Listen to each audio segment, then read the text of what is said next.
রেখে তারপর ওটা ধুয়ে এরকম অবস্থায় এসেছে। ধুতে হবে। ময়দার সবজি। আর সমস্ত সাদা জলটা বের করে এই গ্লুটিনটা এইটা এবারে ভাজবো আমি।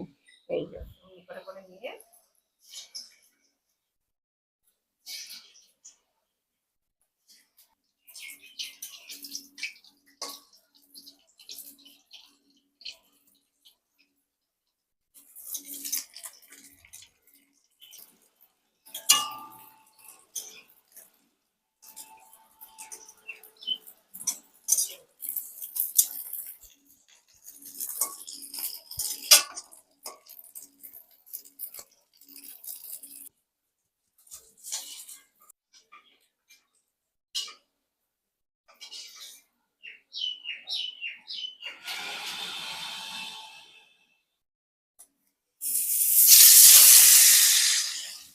এটা কি মাখানো?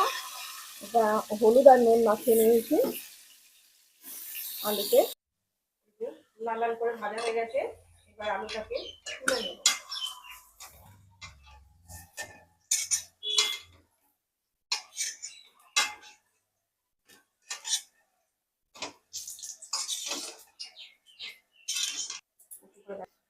কি আছে?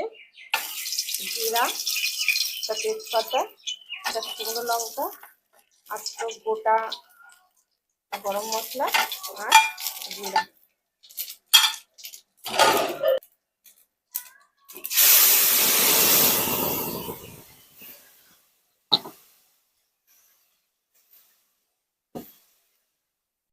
মশলাতে আছে একটা বড় টমেটো, দুটো কাঁচা লঙ্কা, জিরা, একটু হিং, নুন, একটা তেজপাতা, আর আছে সাদা তিল।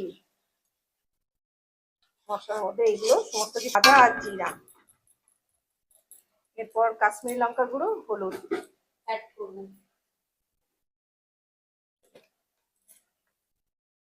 দিয়ে দিলাম হলুদ, কাশ্মীরি লঙ্কার গুঁড়ো। কোনো ব্যাপার নেই।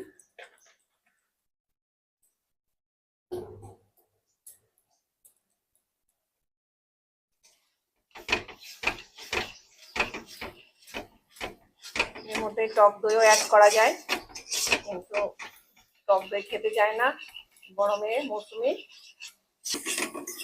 এইভাবে তেল ছাড়বে মশলাতে, এই যে তেল ছাড়ছে। এবার একদম এটা কষি এসে গেলে তখন এবার আলুটা দেব।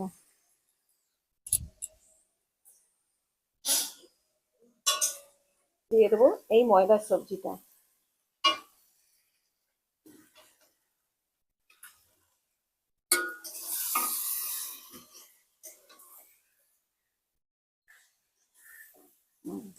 তারপর দিয়ে দেবো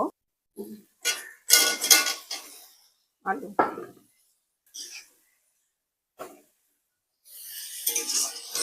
দিয়ে এবারে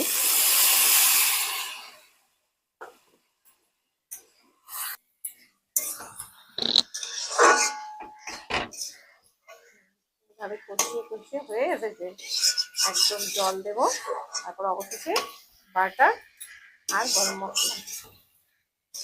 এখন এটা আর একটুখানি এপিট করে নিয়ে জল দিয়ে দেবো। এবারে মশলাটা আজকে যখন এটা ধরে যাবে তারপর হয়ে গেছে, সব কমপ্লিট হয়ে গেছে। একটু তেল ছাড়ছে মশলার মধ্যে, আর এই আলু আর ময়দার সবজিটা মিশে গেছে।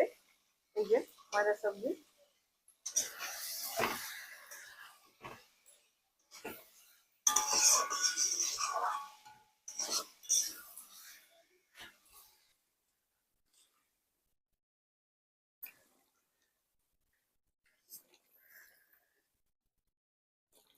তবে অনেক কবার, যতক্ষণ না সাদা সাদা জলটা যতক্ষণ না একদম ফিল্টার হবে